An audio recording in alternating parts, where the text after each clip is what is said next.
Ketika pengkhianatan terjadi, ketika harta benda dipertanyakan, kita punya pilihan, hancur dalam kesedihan, atau bangkit dengan elegan. Rina memilih cara kedua. Ia tunjukkan bahwa kekayaan sejati tidak perlu dipamerkan. Sebelum kita mulai lebih lanjut, yuk, tekan tombol suka, serta tombol subscribe agar tidak ketinggalan kisah menarik lainnya. Dan jangan lupa absen asal kota Bapak Ibu di kolom komentar. Semoga rezeki kita semua dilancarkan, kesehatan kita diberkahi, dan keluarga kita selalu harmonis dalam lindungannya. Amin. Meja makan mewah itu, yang seharusnya menjadi tempat hangat, kini terasa seperti panggung sandiwara yang dingin dan melelahkan bagi Rina. Rina duduk di sana, menyembunyikan getaran di tangannya. Bukan karena suhu ruangan, tapi karena berita dari kampung halaman. Ibunya, satu-satunya orang yang tulus menyayanginya, sedang sakit keras. Pikiran Rina sudah melayang jauh ke desa, membayangkan wajah ibunya yang pucat, sementara badannya terjebak di sini, di antara orang-orang yang hanya peduli pada uangnya. Di depannya, ada Bima, suaminya, yang sibuk memuji masakan Susi. Susi adalah asisten rumah tangga, Art, baru yang dipekerjakan mertua, usianya masih muda, dan entah kenapa, posisinya di rumah ini terasa lebih sebagai nyonya rumah kedua. Enak sekali, Sus. Rasanya pas di lidah, kata Bima, sambil sesekali menyuapi ibunya yang duduk di sampingnya. Rina memperhatikan, porsi Bima untuk Susi jauh lebih besar dari porsi Rina. Rina menarik napas pelan. Ya Tuhan, sandiwara macam apa lagi ini? Batinnya. Nak Rina, kamu melamun terus, tegur Ibu Dewi, mertua Rina, dengan nada khawatir yang dibuat-buat. Kenapa? Jangan-jangan kamu masih memikirkan bisnis yang katanya sedang kesulitan itu? Aduh, jangan dipikirkan, nak, santai saja. Kalau bangkrut, ya bangkrut saja. Rezeki kan bisa dicari lagi, asal suamimu jangan sampai ikut susah. Rina tahu arah pembicaraan ini. Mertuanya selalu ingin menekan Rina, terutama setelah tahu Rina berhasil menguasai hampir seluruh aset perusahaan. Rina tersenyum tipis. Terima kasih atas perhatiannya, Bu. Justru karena ini soal uang, saya harus cepat pulang kampung. Ibu sakit parah, saya harus urus administrasinya. Wajah Bima langsung berubah cemas, bukan karena ibunya sakit, tapi karena urusan uang. Ibu sakit? Kenapa tidak bilang? Uangnya sudah siap, kan? Jangan sampai merepotkan di sana. Sudah, Mas. Tidak perlu khawatir. Jawab Rina cepat. Saya sudah urus tiket. Besok pagi saya berangkat. Susi, yang sedari tadi mondar-mandir melayani Bima dan Ibu Dewi, tiba-tiba berhenti di belakang Bima. Ia berbisik, tapi suaranya sengaja dibuat cukup keras. Tuan Bima, tadi saya cek email lama. Ada pesan dari agen travel. Katanya tiket pesawat Bu Rina dibatalkan. Aduh, kasihan. Kenapa bisa ya? Bisikan itu berhasil. Seluruh ruang makan mendadak hening, kecuali bunyi jantung Rina yang berdetak kencang, menahan amarah. Ibu Dewi langsung menyambut umpan Susi dengan gembira. Dibatalkan? Ya ampun, Nak Rina, kenapa tidak bilang? Pasti karena belum bayar lunas. Ya? Ibu sudah bilang, jangan sok elit, beli tiket kelas bisnis segala kalau uangnya pas-pasan. Bima menoleh pada Rina dengan tatapan menghakimi. Rin, kenapa sih? Bilang saja kalau memang sedang kesulitan. Kan aku bisa belikan tiket. Tapi kelas ekonomi saja. Tidak usah memaksakan diri. Saya tidak memaksa, Mas, ujar Rina, berusaha agar suaranya tidak bergetar. Tiket itu sudah saya bayar sejak minggu lalu. Mungkin ada masalah sistem. Susi menyela dengan nada polos yang sangat menyebalkan. Maaf, Bu Rina. Agennya bilang, kalau ada masalah sistem, biasanya karena ada pemblokiran dana dari pihak tertentu. Jangan-jangan kartu kreditnya over limit ya, Bu? Ya ampun, kasihan, di saat ibu sedang sakit. Mendengar kata-kata itu, Rina merasa seperti ditampar. Ia tahu, ini bukan kebetulan. Susi dan Bima pasti sudah bersekongkol untuk membatalkan tiketnya, atau setidaknya memblokir akses ke rekening tertentu, demi memaksanya mengakui kebangkrutan. Mereka berusaha menguasai semua dengan cara yang paling kejam, membuat Rina terlihat tidak berdaya di saat ia paling membutuhkan bantuan. Ibu benar-benar harus prihatin, Rina, tambah Ibu Dewi, dengan tawa renyah yang menusuk. Tidak usah sok repot urus ibu di kampung. Kalau memang tidak ada uang, santai saja di sini. Biar Susi yang siapkan sup hangat untukmu. Kan kamu miskin sok elit. Jadi tidak usah pusing dengan urusan bepergian. Rina hanya bisa menghela napas. Terima kasih atas nasihatnya, Bu. Tapi ibu saya sedang sakit keras. Saya harus pulang, bagaimanapun caranya. Meskipun tanpa tiket dan tanpa uang sepeser pun. Rina menekan kalimat terakhir, ingin melihat reaksi mereka. Bima terlihat sedikit tidak nyaman, tapi ego dan keserakahannya lebih besar. Ya sudah, urus saja sendiri. Aku dan Mama besok juga mau liburan ke Bali. Uangku sudah habis untuk booking hotel dan tiket kelas 1 untuk kami bertiga, kata Bima, sambil merangkul Susi di depannya. Rina melihat adegan itu. Suami yang seharusnya menjadi pelindungnya, kini merangkul selingkuhannya, di depan ibunya, sambil merayakan penderitaan Rina. Susi mendongak, matanya bertemu dengan mata Rina. Ada tatapan kemenangan yang sangat jelas. Susi menunjukkan senyum paling manis, lalu ia melakukan sesuatu yang membuat Rina hampir kehilangan kendali. Susi mengelus-elus lengan Bima, dan di jari manisnya, terlihat cincin emas yang familiar. Itu adalah cincin kawin Rina. Cincin yang Rina lepas 2 hari lalu saat mencuci piring, dan dikira hilang. Sekarang cincin itu melingkar di jari Susi, seperti medali kemenangan. Sungguh, Rina harus memberikan penghargaan pada Susi. Dia berhasil memenangkan gelar pelakor paling berani sedunia tahun ini. Rina bangkit perlahan. Perutnya mual, matanya terasa panas, tapi ia tidak boleh menangis. Ia harus terlihat kalah, harus terlihat hancur. Selamat menikmati liburan kalian, ucap Rina. Suaranya terdengar serak, meniru nada orang yang putus asa. Saya permisi, mau mencari cara untuk pulang kampung. Bagaimana kalau kamu jual saja perhiasanmu itu? Nak, canda Ibu Dewi. Siapa tahu cukup untuk beli tiket bus malam. Rina tersenyum. Itu bukan senyum manis, melainkan senyum iblis yang disembunyikan. Nasihat yang bagus, Bu. Saya akan ingat itu. Rina melangkah keluar dari ruang makan. Ia bisa mendengar tawa keras Bima, Ibu Dewi, dan Susi di belakangnya. Tawa yang merayakan kehancurannya. Di dalam kamar, Rina terduduk di pinggir ranjang. Air mata akhirnya menetes. Bukan karena cincin itu, bukan karena Bima, tapi karena ibunya. Ia merasa gagal. Gagal menjadi anak, gagal menjadi istri, dan gagal menjadi wanita yang dihormati di rumahnya sendiri. Sakit. Ya Allah, sakit sekali, bisiknya. Tapi, kesedihan itu cepat berubah menjadi kemarahan dingin. Rina menyeka air matanya dengan kasar. Baik, kalian mau bermain api. Kalian mau melihat saya terpuruk. Ia berjalan menuju lemari, mengeluarkan kotak tua yang tersembunyi di balik tumpukan baju. Di dalamnya, ada kartu identitas, beberapa dokumen bisnis legal, dan sebuah telepon genggam yang sangat rahasia. Dia menatap ponsel rahasia itu. Ponsel yang hanya dipakai untuk berkomunikasi dengan tim inti yang mengurus aset terbesarnya, mayoritas saham dan kendali penuh atas sebuah maskapai penerbangan domestik terkemuka. Aku akan pulang. Aku akan urus ibuku.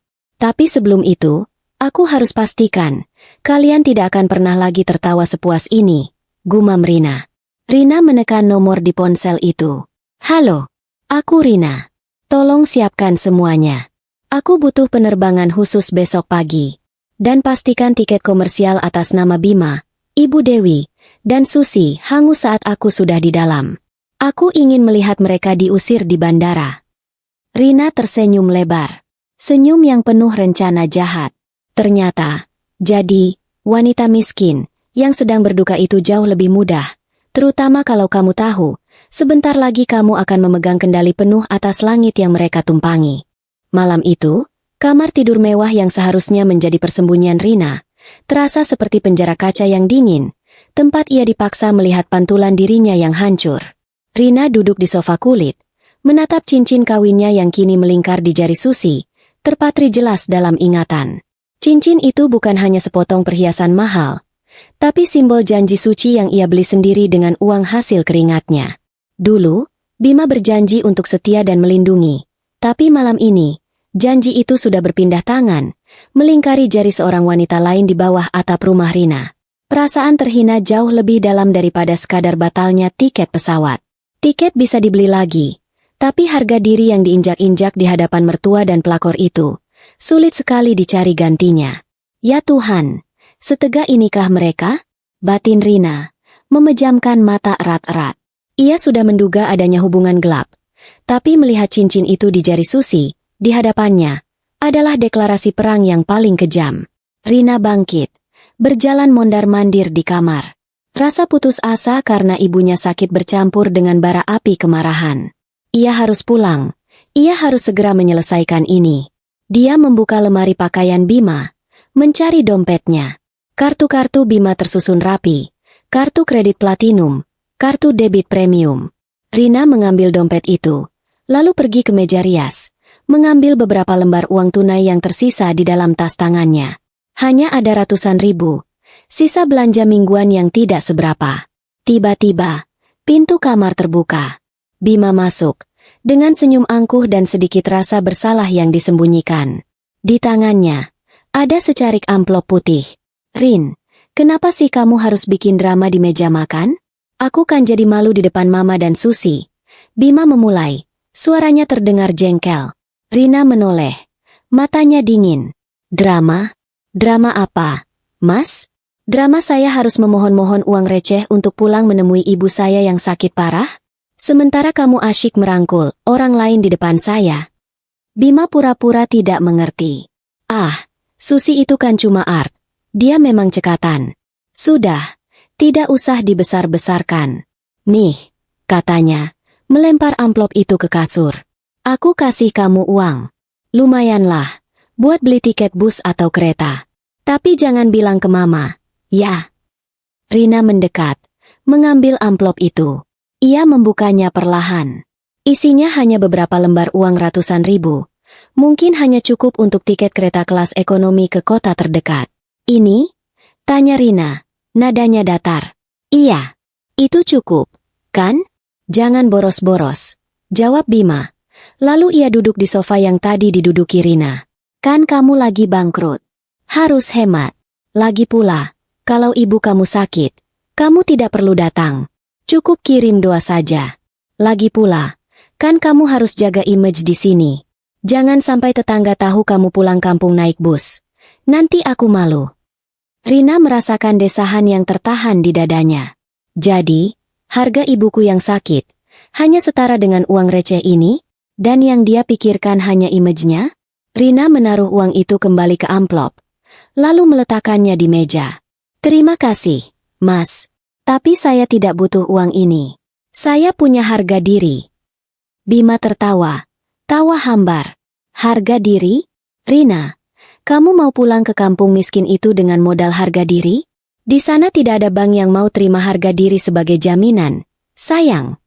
Rina berjalan mendekat ke Bima, menatap mata suaminya lurus-lurus. Saya tidak akan menanyakan kenapa cincin kawin saya ada di jari Susi, ujar Rina pelan. Suaranya menusuk. Tapi saya akan bertanya, kenapa kamu setegak ini, Mas? Di saat saya paling butuh dukungan, kamu malah merayakan kejatuhan saya bersama selingkuhanmu dan ibumu. Apakah saya sebegitu tidak berharganya? Wajah Bima berubah tegang. Ia mencoba mengelak. Jangan mengada-ada. Rina, cincin apa? Susi kan cuma pinjam-pinjam. Kamu saja yang terlalu sensitif. Sudahlah, jangan menghancurkan suasana liburan kami besok. Liburan?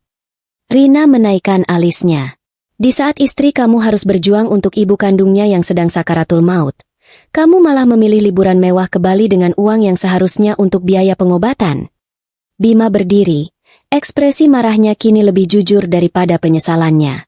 Aku juga butuh liburan. Rina, aku sudah capek dengan semua drama bangkrutmu ini. Uang yang aku pakai itu hanya sebagian kecil dari jatahku. Lagi pula, kalau ibu kamu sakit, itu urusanmu, bukan urusanku.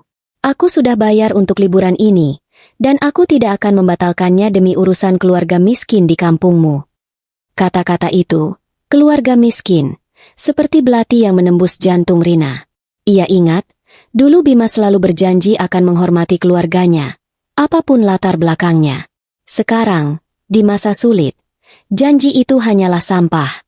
Baiklah, Mas, kata Rina. Nada suaranya tiba-tiba menjadi sangat tenang, menyerupai hening sebelum badai. Saya mengerti sekarang. Selamat menikmati liburan. Mewah, kamu. Saya harap kamu menikmati setiap detik yang kamu habiskan bersama mereka. Rina mengambil tas tangannya, memasukkan ponsel rahasia itu ke dalam saku. Ia tidak butuh uang Bima. Ia hanya butuh waktu. Aku akan pergi besok pagi. Dan aku pastikan, aku akan terbang jauh lebih tinggi daripada yang bisa kamu bayangkan. Bisik Rina, nyaris tak terdengar, namun penuh makna ancaman. Bima hanya tertawa sinis, tidak menangkap makna di balik ketenangan Rina. Terserah, Rina. Mau naik bus, mau naik angkot, silakan. Tapi jangan telepon-telepon aku lagi saat aku di Bali. Aku mau istirahat total. Oh ya, sekalian saja jangan pulang lagi. Aku sudah muak. Tentu, jawab Rina. Aku janji, kamu akan menyesali kata-kata itu. Bima mengedikkan bahu, lalu berjalan keluar kamar, meninggalkan Rina sendirian. Di ambang pintu, ia sempat berteriak. Susi, bawakan aku kopi. Kita harus siapkan koper untuk liburan besok. Mendengar teriakan Bima yang penuh gairah pada Susi, Rina tahu, tidak ada lagi yang tersisa dari pernikahan ini. Yang ada hanya dendam yang harus dibayar lunas.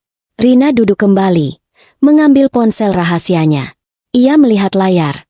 Beberapa notifikasi pesan masuk dari tim keuangannya. Manajer keuangan. Nyonya, semua aset telah dipindahkan. Saham mayoritas telah kami amankan atas nama yayasan Anda. Tidak ada yang bisa melacak pergerakan ini. Asisten pribadi. Jet pribadi siap terbang kapanpun Nyonya butuhkan. Penerbangan domestik besok pagi sudah kami siapkan. Semua kru sudah diberitahu tentang identitas Anda. Rina membaca pesan-pesan itu, dan senyum dingin muncul di wajahnya.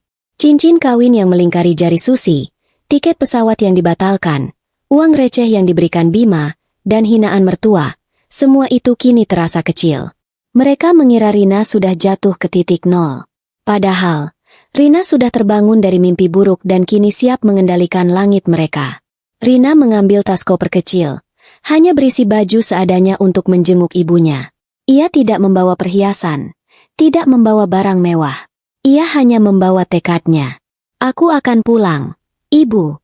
Tapi sebelum itu, aku akan tunjukkan pada mereka, siapa sebenarnya wanita, miskin, dan siapa sebenarnya pemilik langit di antara kita. Gumam Rina, menatap keluar jendela, ke arah bandara yang gemerlap di kejauhan. Bandara itu, yang sebentar lagi, akan menjadi saksi bisu pembalasan paling elegan dalam hidupnya. Rina siap menghadapi hari esok. Hari di mana ia akan memilih antara terbang dengan kemewahan pribadinya, atau menyaksikan mereka berdua terseret turun dari langit yang mereka kira sudah jadi milik mereka. Pagi buta. Sebelum ayam jantan mertua sempat berkokok, Rina sudah bangun, bergerak senyap seperti bayangan di dalam rumahnya sendiri. Rina tahu, tidur nyenyak adalah kemewahan yang tidak bisa ia nikmati malam ini. Hatinya terbelah dua. Satu sisi dipenuhi kekhawatiran aku terhadap ibunya, sisi lain dipenuhi amarah yang membeku. Ia harus menyelesaikan urusannya di rumah ini sebelum matahari terbit. Sebelum Bima dan Susi terbangun untuk merayakan kemenangan mereka. Rina berjalan pelan menuju ruang kerja Bima yang dulunya adalah ruang kerja bersama mereka. Di balik rak buku besar yang selalu Bima banggakan karena koleksi buku bisnisnya yang tebal, padahal isinya hanya pajangan, Rina tahu ada pintu rahasia. Pintu yang menuju ke brankas lama mereka. Bima selalu berpikir bahwa ia adalah pria yang paling pintar dan paling mengendalikan keuangan di rumah ini. Sungguh lucu, Mas. Kamu hanya tahu cara menghabiskan, bukan cara menyembunyikan. Batin Rina sambil tersenyum kecut. Rina mendorong rak buku itu perlahan. Suara gesekan kayu yang pelan memecah kesunyian. Di balik rak itu, tersembunyi brankas baja tua. Brankas ini berisi kenangan dan bukti. Bukti bahwa Rina adalah pendiri sejati dari kekayaan keluarga ini.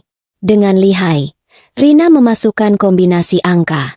Itu adalah tanggal ulang tahun pernikahannya. Tanggal yang Bima sendiri sudah lupa. Setidaknya, angka ini masih berguna, pikir Rina. Pintu brankas terbuka dengan bunyi klik yang berat. Aroma kertas tua langsung menyeruak. Di dalamnya, bukan perhiasan atau uang tunai, melainkan tumpukan dokumen legal yang dilindungi plastik khusus. Itu adalah surat-surat saham, sertifikat kepemilikan, dan trust deed yayasan yang memegang kendali penuh atas perusahaan-perusahaan utama Rina. Rina mengambil tumpukan itu. Tangannya gemetar, bukan karena takut, tapi karena haru. Dokumen-dokumen ini adalah saksi bisu perjuangan mereka dari nol. Rina terpejam sejenak. Pikirannya melayang kembali ke masa lalu, tepatnya 3 tahun lalu, saat ia pertama kali menyadari pengkhianatan Bima. Flashback. Saat itu, Rina baru saja berhasil menyelesaikan negosiasi besar untuk membeli saham mayoritas maskapai penerbangan yang kini ia kelola secara rahasia. Ia pulang larut malam, membawa kabar baik yang seharusnya menjadi kejutan manis untuk Bima. Namun, yang ia temukan hanyalah Bima sedang berbicara di telepon dengan suara pelan, berjanji pada seseorang. Tenang saja, sayang. Sebentar lagi semua asetnya jadi milik kita. Dia tidak akan tahu. Awalnya, Rina mengira Bima sedang berbicara tentang bisnis dengan koleganya. Tapi, saat Bima menyebut nama seorang wanita muda dan mengatakan akan membiayai apartemennya, hati Rina langsung mencelos. Rina tidak langsung marah. Rina adalah seorang pebisnis ulung. Ia tahu emosi adalah musuh terbesar. Sejak malam itu, ia mulai menyusun rencana. Ia membiarkan Bima menikmati ilusi kekuasaan. Ia membiarkan Bima boros, berfoya-foya, dan membawa Susi masuk ke rumah. Rina bahkan sengaja mengubah alur transaksi dan legalitas kepemilikan saham, memindahkan semua aset inti ke yayasan yang dikendalikan oleh tim pengacara kepercayaannya. Rina sengaja menciptakan narasi bahwa bisnisnya sedang terpuruk. Sebab, orang serakah seperti Bima dan mertua hanya akan menyerangmu saat kamu terlihat lemah. Dan sekarang, momen kelemahan Rina telah mencapai klimaksnya. Ibu sakit, tiket dibatalkan, dan cincin kawinnya dipakai pelakor. Sempurna, pikir Rina. Rina memasukkan semua dokumen penting itu ke dalam tas tangannya.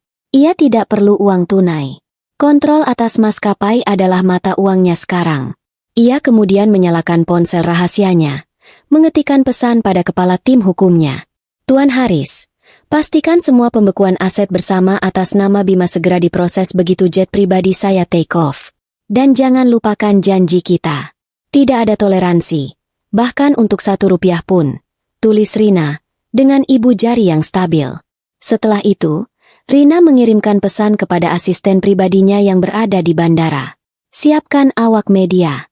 Saya ingin mereka tahu, wanita yang mereka hina di bandara pagi ini adalah pemilik maskapai mereka. Buat mereka menyesal sudah pernah meremehkan seorang wanita. Tapi ingat, jangan berlebihan.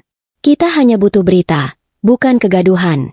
Instruksi Rina, memikirkan setiap langkahnya dengan teliti. Rina kembali menutup brankas dan mendorong rak buku kembali ke tempatnya.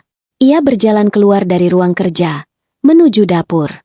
Di dapur, Rina melihat Susi sedang menyiapkan sarapan. Susi bernyanyi kecil, terlihat sangat bahagia.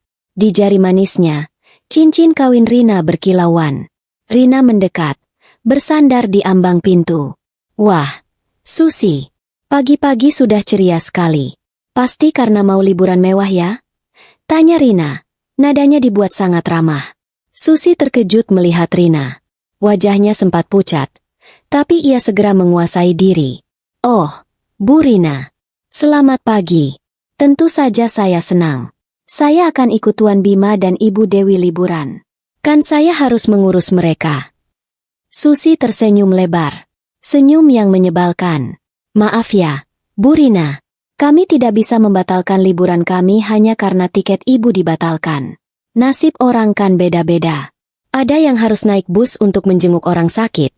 Ada yang naik pesawat kelas 1 untuk bersenang-senang. Rina mengangguk-angguk. Betul sekali, Susi. Nasib orang memang beda-beda. Tapi, tahukah kamu, Susi? Nasib itu bisa berubah dalam 5 menit. 5 menit itu bisa mengubah kulihat menjadi ratu, Atau ratu menjadi pengemis? Susi tertawa meremehkan. Ah, Bu Rina ini ada-ada saja. Kenapa sih, Bu? Dari kemarin bicara soal miskin dan elit. Sudah, terima saja nasibnya.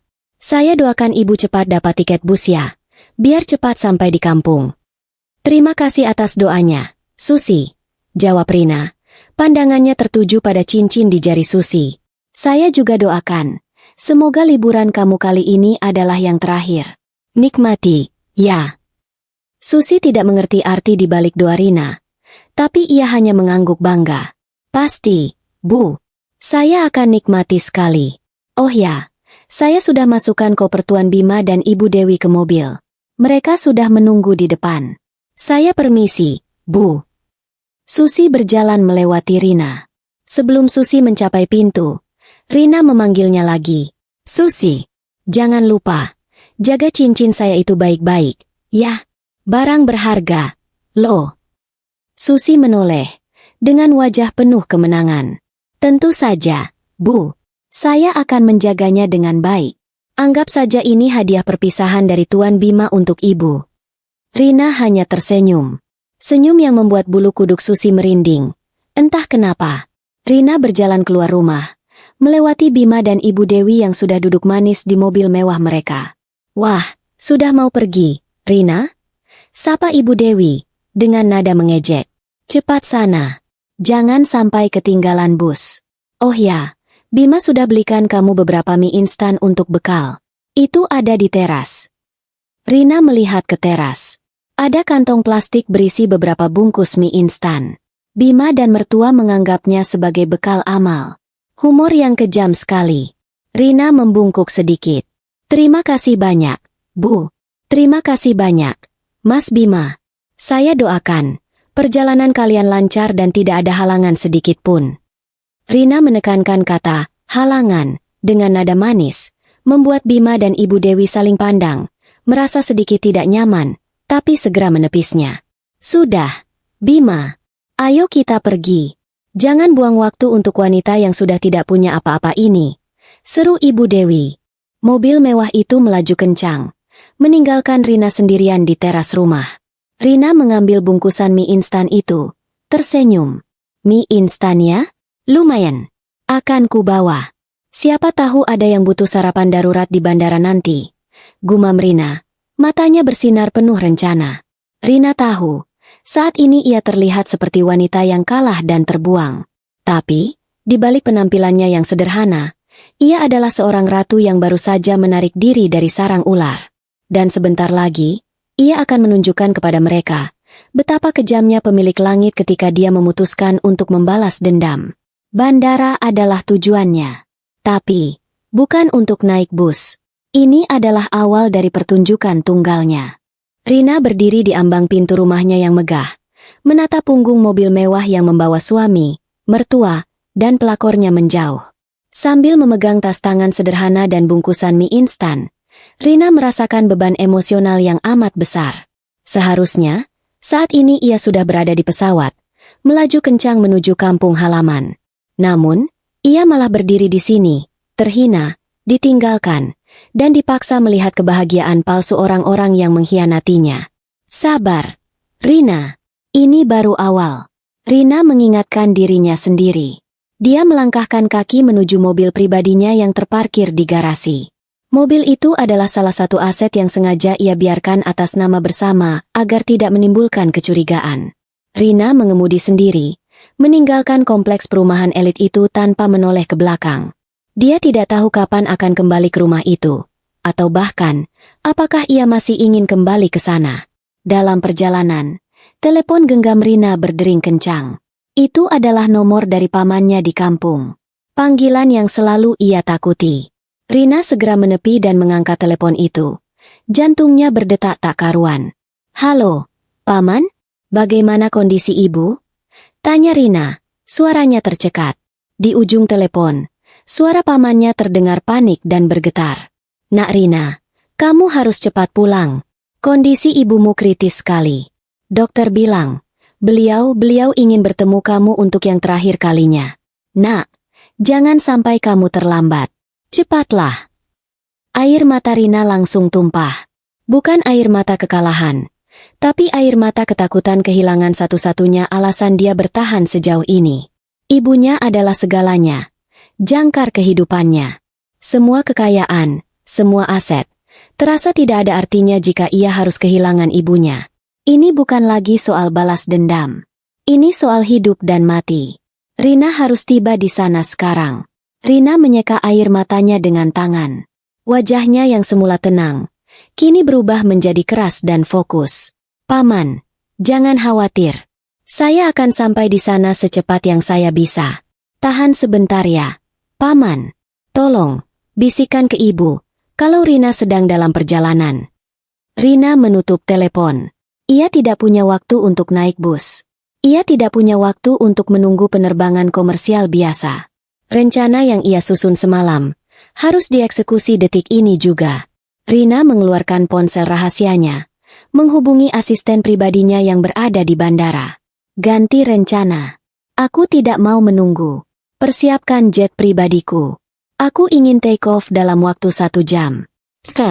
Segera. Tapi Nyonya, bukankah kita akan menunggu sampai Bima dan rombongannya? Tidak ada waktu lagi. Potong Rina. Suaranya tajam dan tegas. Ibuku diambang kematian. Aku akan bertemu mereka di bandara, dan aku akan mengejutkan mereka di sana. Tapi, prioritasku sekarang adalah terbang. Buat pengumuman pembatalan penerbangan mereka 10 menit setelah aku masuk jalur VVIP. Aku mau mereka melihatku terbang tinggi saat mereka jatuh ke tanah. Rina menghidupkan mesin mobilnya. Gas diinjak dalam-dalam, melaju menuju bandara internasional, tempat yang sebentar lagi akan menjadi panggung utama penghinaan dan pembalasan. Saat Rina tiba di bandara, ia segera menuju area parkir. Di sana, sudah terparkir mobil Bima. Rina menarik napas. Ternyata mereka belum check-in dan sedang bersantai. Rina berjalan pelan melewati pintu masuk. Ia melihat Bima, Ibu Dewi, dan Susi sedang tertawa terbahak-bahak di salah satu area makan mewah di lobi. Mereka memesan makanan dan minuman mahal, merayakan liburan yang seharusnya menjadi jatah Rina. Ibu Dewi melihat Rina dari kejauhan. Loh, itu si Rina. Kenapa dia masih di sini? Bukannya dia bilang mau naik bus? Bima dan Susi menoleh.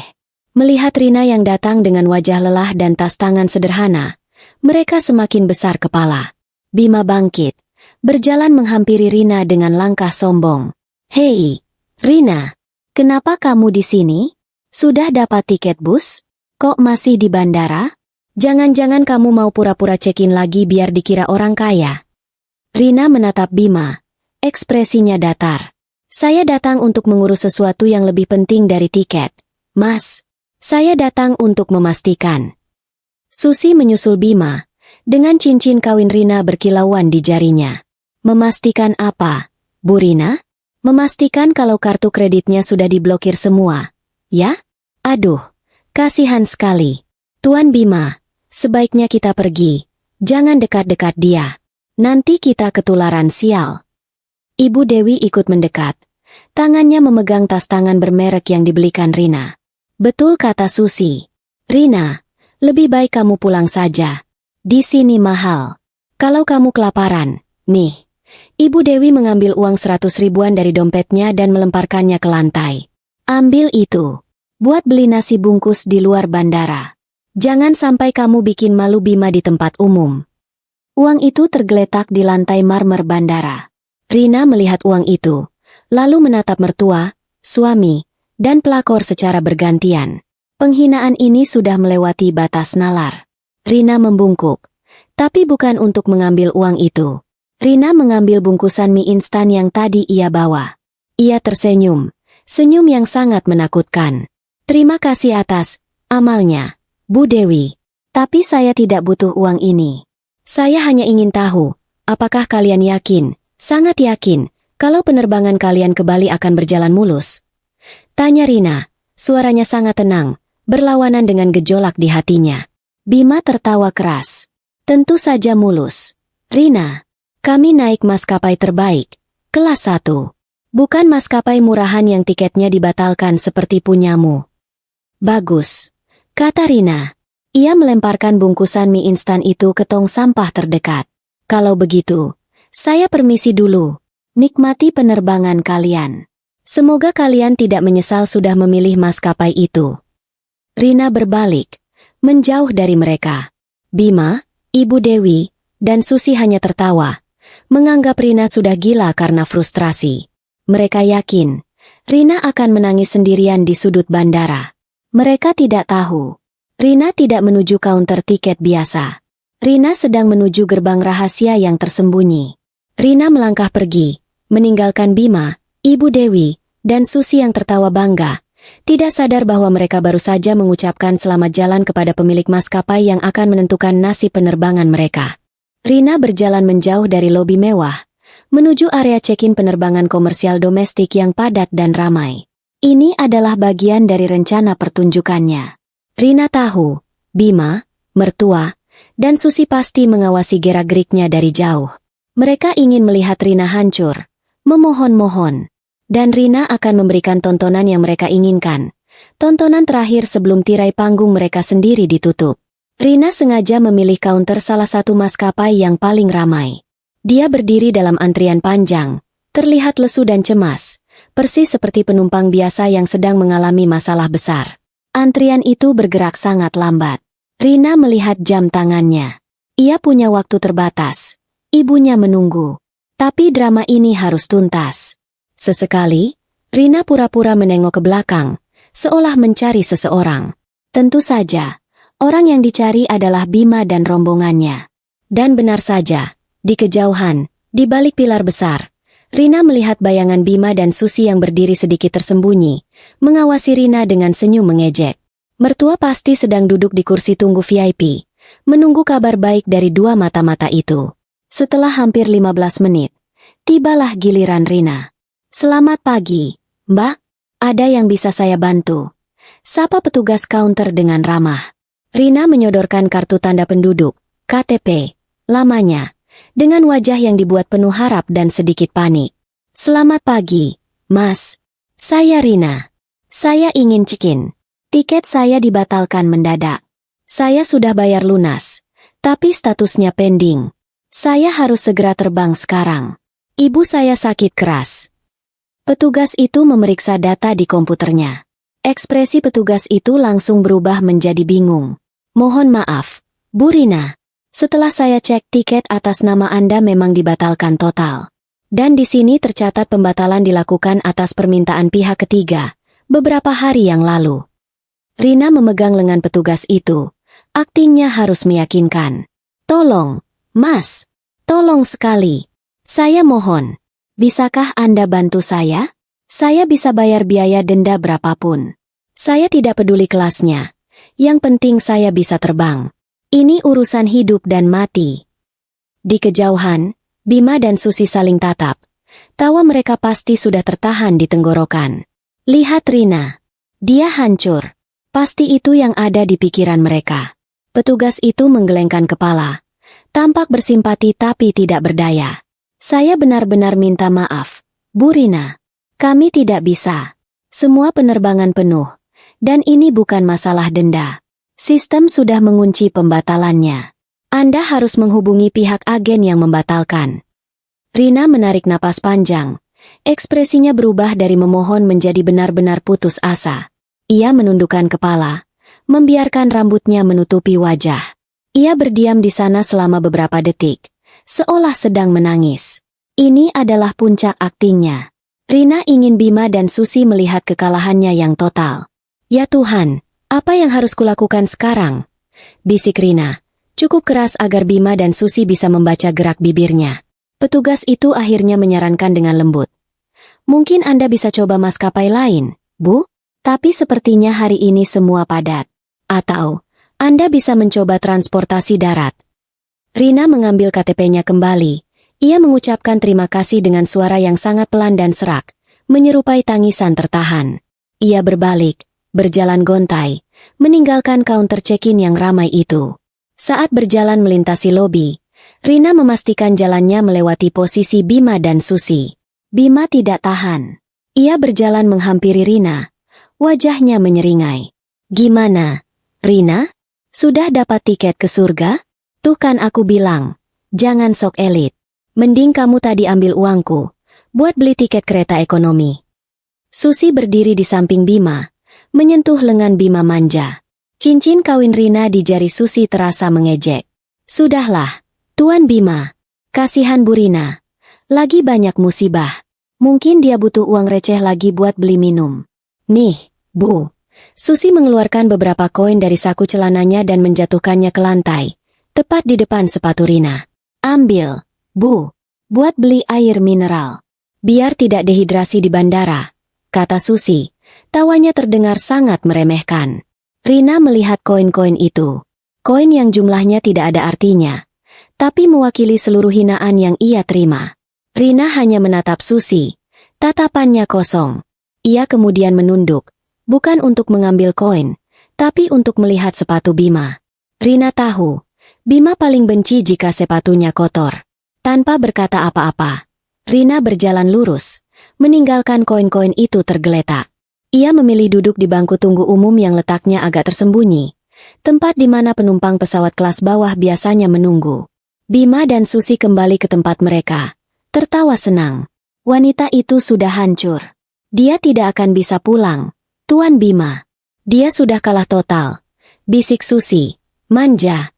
Rina duduk sendirian di bangku kayu yang keras. Ia melihat Bima dan Susi di kejauhan, merayakan kemenangan. Bagus. Nikmati panggung kalian, batin Rina.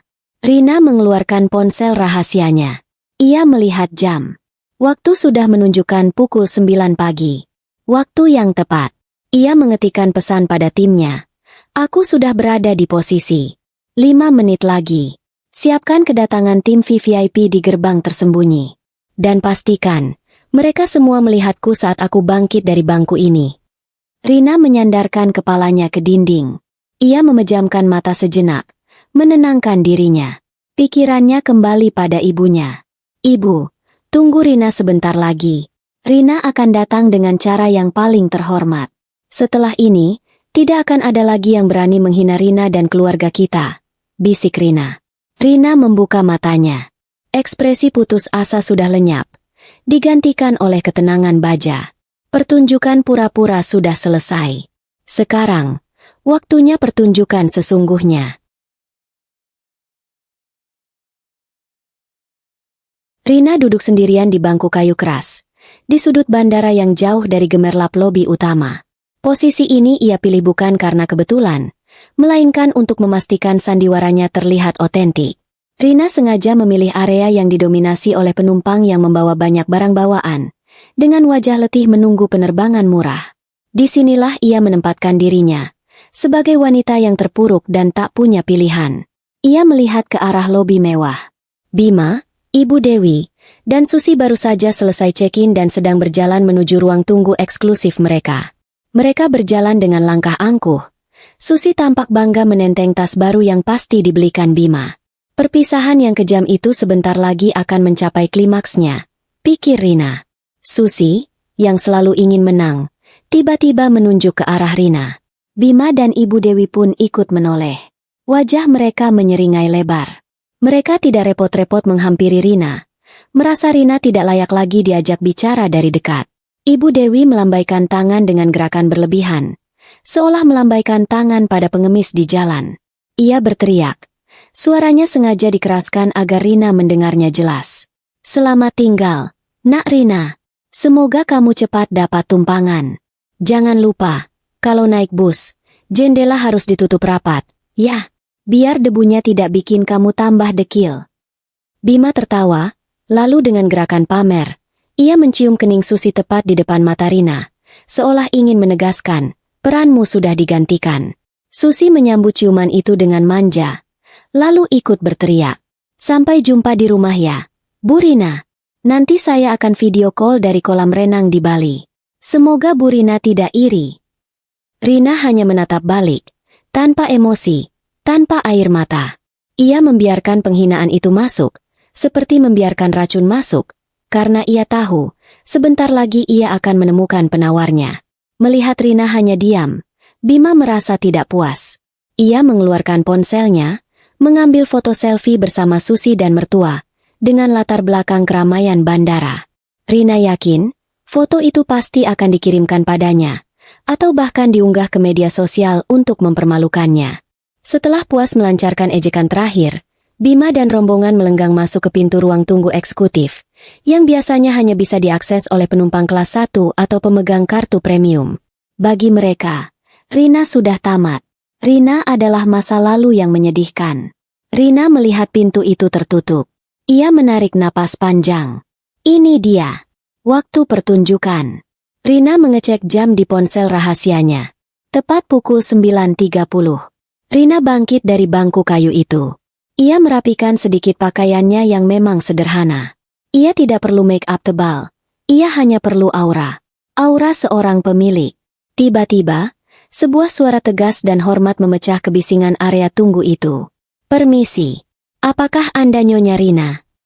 Seorang pria bersetelan jas lengkap, yang terlihat seperti manajer bandara, didampingi dua staf keamanan berwajah serius, berdiri tepat di depan Rina.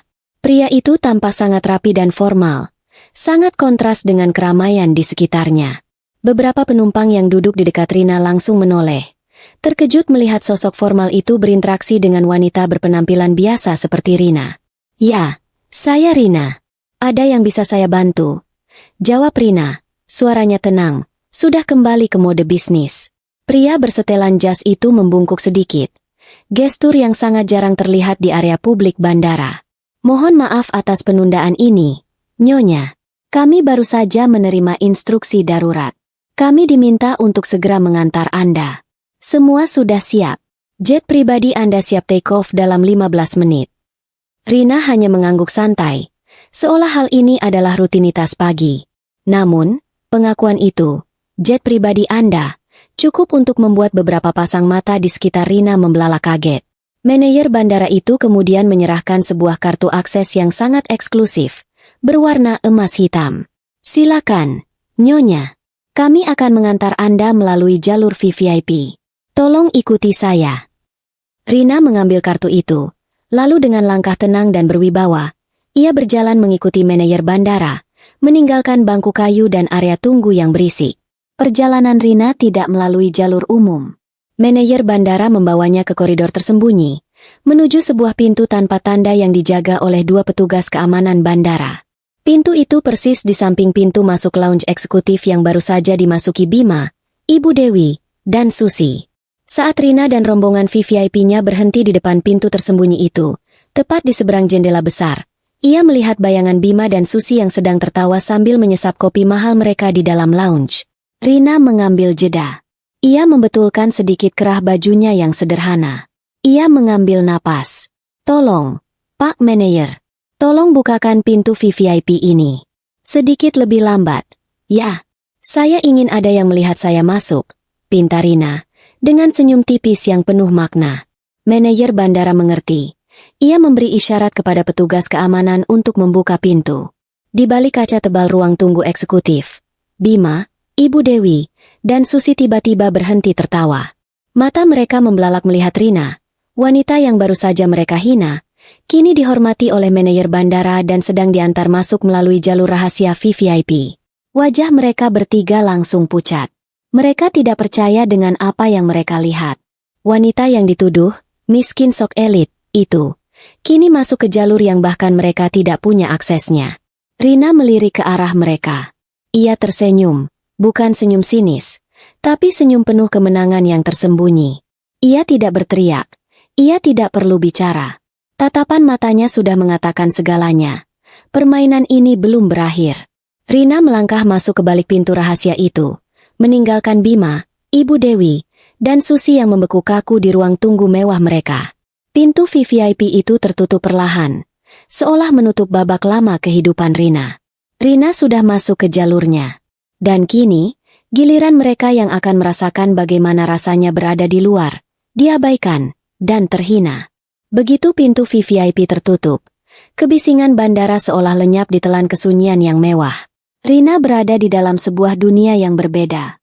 Interior ruang tunggu itu didominasi warna lembut, dengan sofa-sofa nyaman, pencahayaan temaram, dan aroma kopi premium yang mahal. Rina tidak melihat penumpang lain, Hanya beberapa staf bandara berseragam rapi yang berdiri siaga. Manajer bandara, yang memperkenalkan dirinya sebagai Bapak Wisnu, segera memimpin Rina ke area lounge pribadi. Nyonya Rina, sekali lagi kami mohon maaf atas keterlambatan penjemputan. Kami sudah menyiapkan rute terbang tercepat untuk Anda. Kami tahu Nyonya sedang terburu-buru menemui ibu di kampung. Rina duduk di sofa empuk, meletakkan tas tangannya. Rasa lelah dan sakit hati seolah lenyap, digantikan oleh kewibawaan yang selama ini ia sembunyikan. Terima kasih, Pak Wisnu. Saya menghargai kecepatan Anda. Tapi ada satu hal lagi yang harus saya urus sebelum terbang. Bapak Wisnu mengangguk hormat, seolah berhadapan dengan ratu di singgasananya. Padahal beberapa menit lalu, Rina hanyalah wanita yang dituduh tidak mampu membeli tiket. Tentu, Nyonya. Katakan saja. Kami siap melayani semua kebutuhan pemilik, kata Bapak Wisnu, dengan penekanan tulus pada kata, pemilik. Mendengar kata itu, Rina merasakan sebuah kepuasan dingin. Selama ini, Bima dan mertua hanya mengira Rina adalah pemegang saham kecil-kecilan. Mereka tidak tahu bahwa setelah Rina menyusun strategi, ia berhasil menggeser kepemilikan saham hingga mayoritas berada di bawah kendali yayasan pribadinya, membuat dia pemilik maskapai tersebut. Pak Wisnu, ujar Rina. Suaranya tenang namun mengandung perintah. Tolong berikan saya telepon. Saya harus menghubungi tim yang baru saja masuk ke lounge eksekutif di sebelah. Kebetulan, mereka adalah keluarga saya. Bapak Wisnu bingung sesaat, tapi segera mengerti. Ia menyerahkan telepon nirkabel eksklusif kepada Rina. Tentu, Nyonya. Saat Rina mengambil telepon, di luar sana, di lounge eksekutif yang penuh gemerlap, Bima, Ibu Dewi, dan Susi sedang dilanda kepanikan yang luar biasa. Mereka berdiri di balik kaca, saling dorong, mencoba melihat lebih jelas apa yang terjadi dengan Rina. Mereka melihat Rina, dikelilingi staf penting bandara, duduk santai seperti seorang bangsawan. Mas, itu Rina, kan? Kenapa dia di sana? Bisik Susi, suaranya gemetar. Cincin kawin Rina di jarinya seolah terasa panas. Tidak mungkin. Dia pasti kenal orang dalam. Pasti dia cuma menumpang lewat. Bantah Bima. Wajahnya mulai berkeringat. Kekalahan Rina adalah kepastian baginya. Pemandangan tadi merusak semua perhitungannya. Ibu Dewi, yang paling angkuh, mencoba menenangkan diri.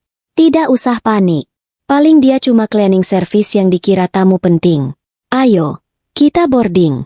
Jangan buang waktu. Nanti kita ketinggalan pesawat. Saat mereka berusaha berjalan menuju gerbang boarding, ponsel Bima berdering. Nomor yang muncul adalah nomor asing. Bima mengangkatnya dengan kesal. Halo, siapa ini? Saya sedang buru-buru. Bentak Bima. Di ujung telepon, suara Rina terdengar sangat jelas, tenang, dan berwibawa. Suara yang sangat berbeda dari wanita yang tadi ia hina di lobi. Selamat siang, Mas Bima. Saya Rina. Saya harap pemandangan di pintu VVIP tadi cukup menghibur. Ya. Wajah Bima langsung memucat. Matanya melebar. Ia menjauh dari Susi dan ibunya, seolah Rina adalah hantu. Rina? Kenapa kamu telepon aku? Kenapa kamu ada di jalur VVIP itu? Rina tersenyum dari seberang telepon. Ia sengaja berbicara sedikit keras agar Bapak Wisnu dan staf lain di ruangan itu mendengarnya. Saya ada di sini, Mas, karena saya harus memastikan tiket saya tidak batal. Oh ya, omong-omong soal batal. Rina mengubah nada suaranya menjadi sangat tajam. Tahukah kamu, Mas? Saya sudah memerintahkan tim keuangan saya. Semua penerbangan atas nama Bima, Ibu Dewi, dan Susi, semuanya sudah saya batalkan. Sekarang juga. Bima terdiam, kaku. Ibu Dewi dan Susi mendekat, mencoba mendengarkan. Kamu gila, Rina. Jangan bercanda. Tiketku kelas 1. Hotel sudah kubayar. Seru Bima. Suaranya mulai meninggi. Tentu saja saya tidak bercanda, Mas. Jawab Rina. Kini suaranya terdengar sangat manis. Saya juga harus menginformasikan hal penting lainnya.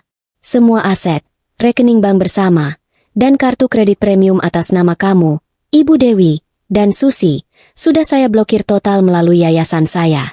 Mulai detik ini, Saya adalah pemilik maskapai ini, dan semua harta yang kamu nikmati adalah milikku sepenuhnya. Pengakuan itu, keras dan menusuk, membuat Bima menjatuhkan ponselnya ke lantai. Di mata mertua dan Susi, ia adalah pemilik maskapai yang baru, bukan lagi wanita miskin yang mereka tertawakan. Di dalam lounge VVIP, Rina duduk tenang. Ponsel Bima yang jatuh di lounge eksekutif sana sudah diam. Namun suara Rina yang menusuk masih menggema di kepala Bima. Rina melihat jam tangannya, tersenyum kecil. Sekarang, ia harus memastikan kejutan ini dinikmati oleh Ibu Dewi dan Susi juga. Rina meminta Bapak Wisnu untuk mencari nomor telepon mertua. Pak Wisnu, tolong carikan nomor telepon Ibu Dewi. Dia adalah ibu mertua saya. Saya harus menyelesaikan urusan keluarga ini, pinta Rina.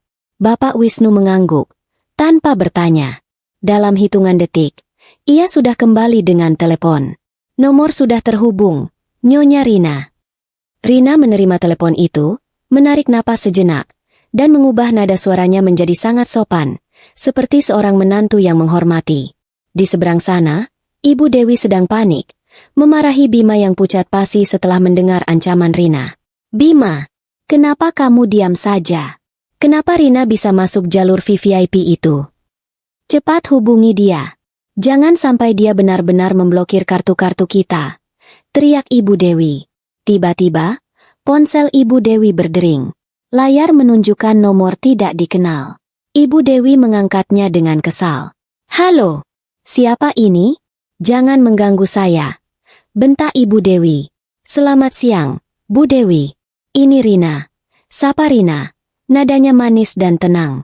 Ibu Dewi langsung terdiam. Rina, kamu jangan kurang ajar. Kamu pikir kamu siapa berani membatalkan tiket kami? Cepat aktifkan lagi. Kamu tidak tahu siapa kami, ya? Saya tahu, Bu, jawab Rina. Saya tahu persis siapa Ibu. Ibu adalah wanita yang tadi melempar uang receh di lantai untuk saya. Dan saya tahu persis siapa diri saya. Saya adalah pemilik saham mayoritas dari maskapai yang Ibu tumpangi hari ini, Bu. Pengakuan itu menusuk telinga Ibu Dewi seperti jarum es.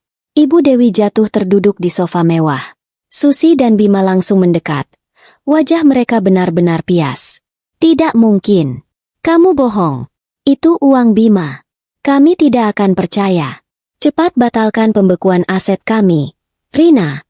Kalau tidak, saya akan laporkan kamu ke polisi. Ibu Dewi berteriak histeris. Rina menghela napas panjang, seolah menghadapi anak kecil yang nakal. Silakan lapor, Bu. Tapi lapor atas dasar apa? Penggelapan harta? Semua aset itu, Bu, saya beli dengan uang yang saya kumpulkan sebelum menikah dengan Bima. Semua legalitasnya sudah saya pindahkan ke yayasan yang sepenuhnya dikendalikan oleh saya, setahun lalu. Rina sengaja memberikan jeda. Ia ingin memastikan setiap kata meresap. Uang yang selama ini kalian nikmati, mobil mewah, rumah ini, perhiasan Susi, termasuk cincin kawin saya yang sekarang dipakai Susi, itu semua hasil kerja keras saya. Saya biarkan kalian foya-foya karena saya ingin menguji. Dan ternyata, kalian gagal total. Dan sekarang, Ibu Dewi, lanjut Rina, suaranya kini terdengar seperti belas kasihan. Saya harus berpamitan. Saya sudah mengaktifkan pembekuan aset total. Artinya, kartu kredit kalian akan ditolak dimanapun, dan mobil mewah kalian sudah diambil oleh tim hukum saya di depan rumah. Bima, yang mendengar itu, langsung berteriak di samping ibunya. Rina, jangan gila. Aku suamimu. Jangan sentuh mobil-mobilku. Suami. Rina tertawa kecil. Tawa yang sangat menghina. Suami yang mengizinkan selingkuhanmu memakai cincin kawin istri sah, dan menelantarkan ibunya yang sakit? Maaf, Mas. Saya sudah mengajukan gugatan cerai secara resmi pagi ini. Dan untuk Susi, Rina sengaja menyebut nama Susi. Saya yakin kamu akan segera diusir dari rumah itu. Cepat kembalikan cincin saya. Itu bukan hadiah, tapi barang bukti. Susi langsung mencopot cincin itu. Wajahnya sudah banjir air mata ketakutan, bukan lagi air mata drama. Ia melempar cincin itu ke lantai saking paniknya. Rina menutup telepon. Ia tersenyum pada Bapak Wisnu. Urusan keluarga selesai, Pak. Sekarang, saya siap terbang. Tolong pastikan mereka tidak menimbulkan masalah di area bandara. Di lounge eksekutif, Bima, Ibu Dewi, dan Susi terdiam, pucat pasi. Dalam sekejap, mereka berubah dari orang kaya yang sombong, menjadi orang miskin tanpa daya. Bima tiba-tiba panik. Ia berteriak, "Tidak, kita harus naik pesawat. Kalau kita sudah di Bali, Rina tidak bisa berbuat apa-apa." Bima dan rombongan bergegas menuju gerbang boarding pesawat mereka. Mereka menunjukkan tiket kelas 1 mereka dengan bangga kepada petugas. Petugas itu memeriksa data, lalu menggelengkan kepala. "Mohon maaf, Bapak dan Ibu. Penerbangan Anda, tujuan Bali, sudah dibatalkan total. Statusnya, pembatalan darurat oleh pemilik maskapai." Bima, Ibu Dewi, dan Susi saling pandang. Mereka sudah kehilangan segalanya. Bahkan harapan terakhir mereka untuk lari pun sudah dipotong oleh Rina. Rina, dari balik jendela VVIP yang gelap, menyaksikan semua drama itu. Ini adalah puncak pembalasan yang manis. Di gerbang keberangkatan pesawat menuju Bali, suasana mendadak kacau.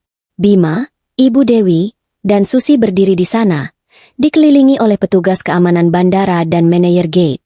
Setelah menerima kabar pembatalan dari petugas, Bima menjadi sangat emosional. Ia mencengkeram kerah baju petugas gate. "Tidak bisa. Tiket kami sudah sah. Kami bayar mahal. Jangan bohongi kami. Siapa yang berani membatalkan penerbangan kelas 1? Petugas gate yang berwajah tegang itu hanya bisa menjawab, "Maaf, Tuan. Ini adalah perintah langsung dari manajemen tertinggi. Ada masalah besar dengan status penumpang. Dan kami baru saja menerima laporan. Semua kartu kredit dan kartu debit yang Anda gunakan untuk transaksi di bandara ini sudah diblokir." Pengumuman itu langsung menarik perhatian penumpang lain yang sedang menunggu boarding. Ibu Dewi, yang merasa harga dirinya diinjak-injak, berteriak histeris. "Tidak mungkin. Kartu kredit saya tidak pernah diblokir. Saya ini orang kaya. Kalian tahu siapa anak saya? Hah? Dia ini pemilik perusahaan besar. Pemilik perusahaan besar." Susi menyela. Suaranya gemetar penuh ketakutan, bukan kesombongan. "Bima, Rina bilang dia pemilik maskapai ini. Dia membatalkan penerbangan kita." Bima, yang tadinya marah, kini berubah pucat pasi. Ia menyadari sepenuhnya kebenaran kata-kata Rina. Kepemilikan saham itu benar-benar sudah berpindah tangan, dan Rina adalah musuh yang tak terduga. Seorang manajer penerbangan mendekat. Wajahnya terlihat tegas. "Tuan Bima, berdasarkan instruksi resmi, kami harus meminta Anda, Ibu Dewi, dan Nyonya Susi untuk segera meninggalkan area boarding. Status Anda sudah tidak lagi terdaftar sebagai penumpang. Anda juga terancam ditahan karena mencoba mengganggu keamanan penerbangan." "Tidak. Aku tidak mau. Aku harus ke Bali. Semua sudah diatur," raung Bima. Kini benar-benar terlihat seperti orang gila. Petugas keamanan kemudian mengambil langkah maju. Dengan gerakan cekatan namun sopan, mereka mulai menggiring Bima, Ibu Dewi, dan Susi menjauh dari keramaian, diiringi bisikan dan tatapan penasaran dari penumpang lain. Momen itu adalah pemandangan yang paling memalukan dalam hidup mereka. Orang-orang yang tadi mereka remehkan, kini menyaksikan kehancuran mereka secara langsung. "Dasar penipu. Orang miskin pura-pura kaya," teriak seorang penumpang. "Lihat, mereka diusir," bisik penumpang lain, sambil merekam kejadian itu dengan ponsel mereka. Ibu Dewi, yang paling tidak bisa menerima kenyataan, terus meronta-ronta. "Rina, ini pasti perbuatan Rina. Dasar menantu durhaka. Kami akan membalasmu." Susi, yang tadinya bangga, kini hanya bisa menutup wajahnya dengan tas mewah yang ia pegang. Ia tahu, masa-masa indah, mobil mewah, dan cincin kawin di jarinya sudah berakhir. Ia bukan lagi nyonya muda. Ia hanya seorang art yang kini ikut terseret dalam kejatuhan tuannya. Dari balik kaca tebal di lounge VVIP, Rina menyaksikan semuanya. Ia tidak tertawa. Wajahnya tetap tenang, tapi di dalam hatinya, ia merasakan kelegaan yang luar biasa. Rina melihat Bima yang kini tampak sangat kecil dan menyedihkan di antara petugas keamanan. Pria yang tadi pagi meninggalkannya, meremehkan penderitaannya, kini mengalami penderitaan yang jauh lebih besar dan disaksikan oleh banyak orang. Bapak Wisnu, yang berdiri di samping Rina, berbisik perlahan. "Nyonya, tim keamanan kami akan memastikan mereka meninggalkan area bandara tanpa insiden. Dan tim hukum Nyonya sudah menunggu di kantor kepolisian terdekat untuk mengamankan aset-aset yang tersisa." Rina mengangguk. "Terima kasih, Pak Wisnu. Saya harus pergi sekarang. Ibu saya menunggu. Tolong pastikan, bungkusan mie instan yang saya tinggalkan di lobi tadi, diberikan kepada mereka. Mungkin mereka butuh sarapan darurat di kantor polisi." Permintaan Rina itu mengandung humor gelap yang sangat memuaskan. Mie instan yang tadinya dianggap hinaan, kini menjadi satu-satunya harta yang tersisa bagi mereka. Rina berdiri. Waktu sudah mendesak. Ia tidak bisa berlama-lama merayakan kemenangan, karena ada hal yang lebih penting di kampung halaman. "Antar saya ke landasan, Pak Wisnu. Saya tidak mau ada penundaan sedikit pun," perintah Rina. Rina berjalan menuju pintu keluar VVIP, yang langsung terhubung ke landasan pacu. Ia meninggalkan bandara yang ramai, meninggalkan Bima, Ibu Dewi, dan Susi yang kini mungkin sedang diinterogasi di kantor keamanan, tanpa uang, tanpa tiket, dan tanpa harga diri. Rina telah memenangkan perang. Sekarang, ia siap menghadapi pertempuran paling penting dalam hidupnya, menemui ibunya. Rina berdiri di ambang pintu jet pribadinya. Angin landasan pacu menerpa wajahnya. Ia tidak lagi melihat dirinya sebagai wanita yang terhina, melainkan sebagai seorang pejuang yang telah merebut kembali harga dirinya. Di bawah sana, mobil mewah bandara sudah menunggunya. Bapak Wisnu dan beberapa kru pesawat berbaris rapi, memberikan penghormatan terakhir. Sebelum melangkah naik, Rina menoleh sejenak ke arah terminal bandara. Ia membayangkan Bima, mertua, dan Susi yang mungkin sekarang sedang duduk di kursi kayu dingin kantor keamanan, tanpa uang dan tanpa harapan. Rina merasakan kelegaan yang besar, tetapi tidak ada rasa bahagia yang meluap-luap. Balas dendam memang manis, tapi tidak bisa menyembuhkan luka di hati. Cincin kawin itu sudah ia tinggalkan di lantai lounge, melambangkan pernikahan yang sudah lama mati. Yang Rina inginkan sekarang hanyalah kedamaian. Rina menaiki tangga pesawat jet pribadinya. Interior pesawat itu mewah, tenang, dan sunyi, jauh berbeda dari suasana bandara yang penuh drama tadi.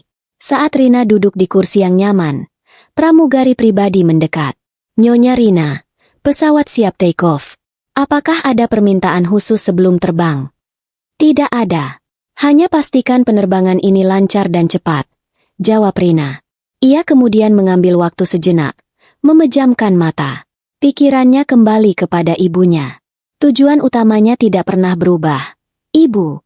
Semua drama di bandara tadi hanyalah cara Rina membersihkan sisa-sisa kotoran dalam hidupnya, agar ia bisa pulang ke kampung halaman dengan kepala tegak.